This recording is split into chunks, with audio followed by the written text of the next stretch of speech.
আসসালামু আলাইকুম। দেশ বিদেশ টিভি থেকে হুসেন বলছি। আমার চ্যানেলে সবাইকে স্বাগত। সামনে নির্বাচন হবে আশা করা যাচ্ছে ফেব্রুয়ারির শেষের দিকে। এখন নির্বাচন নিয়ে বিভিন্ন দল মোটামুটি তাদের তৎপরতা শুরু করেছে। একমাত্র আওয়ামী লীগ, বাংলাদেশের সর্ববৃহৎ দল, তারা নির্বাচনে যাবে কি যাবে না, সরকার নিবে কি নিবে না, এর মধ্যে আছে। এখন রাজনৈতিক এই পরিস্থিতির মধ্যে বিভিন্ন প্রতিষ্ঠান জরিপ চালিয়েছে যে কারা কত পার্সেন্ট ভোট পাবে, কারা ক্ষমতায় যাবে, কারা যেতে পারবে না, এইসব। এখন এইসব জরিপে বিভিন্ন রকম রেজাল্ট আসতেছে। এখন এই জরিপগুলো মূলত হচ্ছে অনলাইন জরিপ। কোনোটিতে বিএনপি এগিয়ে, কোনোটিতে আওয়ামী লীগ, কোনোটি জামাতে ইসলাম। হ্যাঁ, যেমন ধরেন পিনাকি ভট্টাচার্য একজন আছেন, অ্যাক্টিভিস্ট এবং ইউটিউবার, তার জরিপে দেখা যায় জামাত আগানো। আবার যখন আরেকজন রাজনৈতিক বিশ্লেষক মাসুদ কামাল যখন করেন, তখন দেখা যায় আবার আওয়ামী লীগ জয় লাভ করেছে। অর্থাৎ এটা ডিপেন্ড করে যে যাদের ফলোয়ার যে দলের বেশি, দেখা যায় তাদের জরিপে ওই দলই এগিয়ে থাকে। এখন অনলাইন জরিপ যথার্থ কিনা এটা নিয়ে বিভিন্ন প্রশ্ন আছে। কারণ গ্রামের সব মানুষ অনলাইন ব্যবহার করে না বা করতে জানে না। অনেকের হয়তো স্মার্টফোনও নাই, সুতরাং অনেকেই মনে করেন এটা পারফেক্ট না। এখন বাস্তবতা কি? আমরা অতীতের যে নির্বাচনগুলো দেখেছি, বিশেষ করে তত্ত্বাবধায়ক আমলের যে 3টা নির্বাচন হয়েছে, আমরা সেটাকে ফেয়ার ইলেকশন যদি ধরি, তাতে দেখা যায় আওয়ামী লীগ ওই নির্বাচনগুলিতে মোর দেন 40% ভোট পেয়েছে, বিএনপিও মোর দেন 40% ভোট পেয়েছে, মোটামুটি সমানে সমান। এখন ধরলাম আওয়ামী লীগের জনপ্রিয়তা কিছুটা হ্রাস পাইছে, কিন্তু কতটুকু হ্রাস পাইছে? বাংলাদেশের রাজনীতি কিন্তু 2টা ধারা, যে যতটা বলেন না কেন, একটা হচ্ছে আওয়ামী লীগ আর একটা হচ্ছে অ্যান্টি আওয়ামী লীগ। এখন অ্যান্টি আওয়ামী লীগের ভোটই কিন্তু বেশি ওই বিভিন্ন দিকে যাবে। যেমন ধরেন এনসিপি নতুন দল হয়েছে, তারা কার ভোট কাটবে? আওয়ামী লীগের লোকজন তো তাদের ভোট দেবে না, তারা বিএনপির ভোট কাটবে, জামাতের ভোট কাটবে। এখন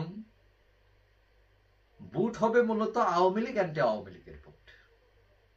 এখন সম্প্রতি বিভিন্ন জরিপ হয়েছে এবং গতকাল দেখলাম একটা জরিপের রেজাল্ট বেরিয়েছে।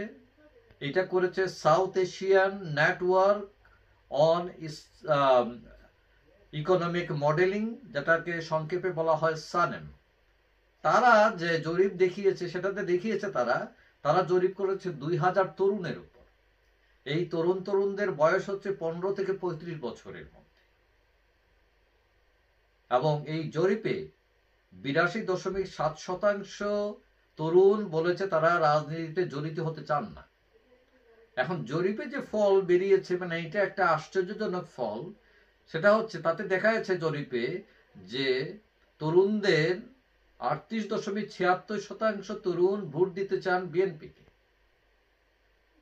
জামাতকে তারা ভোট দিতে চান, জামাতের ভোট 21.45, এনসিপি 15.84, আওয়ামী লীগ 15%, অন্যান্য ধর্মীয় দল 4.59%, জাতীয় পার্টি 3.77% এবং অন্যান্য ছোট দল 0.57%। এখন প্রশ্ন উঠেছে, তারা যে জরিপ দেখিয়েছে তাতে দেখা যায় তরুণদের মধ্যে আওয়ামী লীগের অবস্থান হচ্ছে 4র্থ। এখন ভোটের বাক্সে আওয়ামী লীগের আসলে এই করুণ অবস্থা, এটা কি বিশ্বাসযোগ্য কিনা? এখন তারা বলছেন তারা 8টা জেলায় এই জরিপ চালিয়েছেন। তো আমি দেখলাম 8 জেলার মধ্যে সেখানে গোপালগঞ্জ নাই, গাজীপুর নাই, মাদারীপুর নাই, শরীয়তপুর নাই, ফরিদপুর নাই, বাগেরহাট নাই। এগুলো হচ্ছে আওয়ামী লীগের ঘাঁটি। এখন তারা কি আওয়ামী লীগের ঘাঁটিগুলো বাদ দিয়ে যেখানে অন্য দলের ঘাঁটি সেখানে জরিপ চালিয়েছেন কিনা, এবং এটা চালাইলে এইটা কতটুকু ফেয়ার হয়, এটা নিয়েও প্রশ্ন আছে। তবে এটা ঠিক যে তরুণদের মধ্যে আওয়ামী লীগের জনপ্রিয়তা কিছুটা কম হতে পারে। এটার বিভিন্ন কারণ থাকতে পারে। এটার এক অন্যতম কারণ থাকতে পারে ছাত্রলীগ। কারণ বিগত 15 বছরে ওই যে যারা ছাত্র অছাত্ররাই ছাত্রলীগ করছে, চাঁদাবাজি করছে, মাস্তানি করছে, এবং তরুণদেরকে তারা সম্পৃক্ত করে নাই, সাংগঠনিকভাবে তারা পিছিয়ে ছিল। সেই কারণে তরুণদের মধ্যে আওয়ামী লীগের জনপ্রিয়তা কম হতে পারে। এখন যে আওয়ামী লীগের টোটাল জনপ্রিয়তা 40%, সেইটা নেমে কতটুকু নিচে নামতে পারে? 35। একদম নিচে যদি নেমে যায়, তার 30%-এর নিচে আওয়ামী লীগ যাবে না, আসতে পারে না। এখন এই জন্য এখানে দেখাচ্ছে 15%, এখানে দেখা যাচ্ছে এনসিপির চেয়েও নিচে আওয়ামী লীগের জনপ্রিয়তা।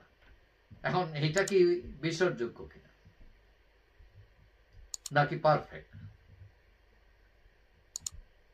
এখন আওয়ামী লীগের যদি এতই করুণ অবস্থা হয়, তাহলে আওয়ামী লীগ নিয়ে এত ভয় কেন?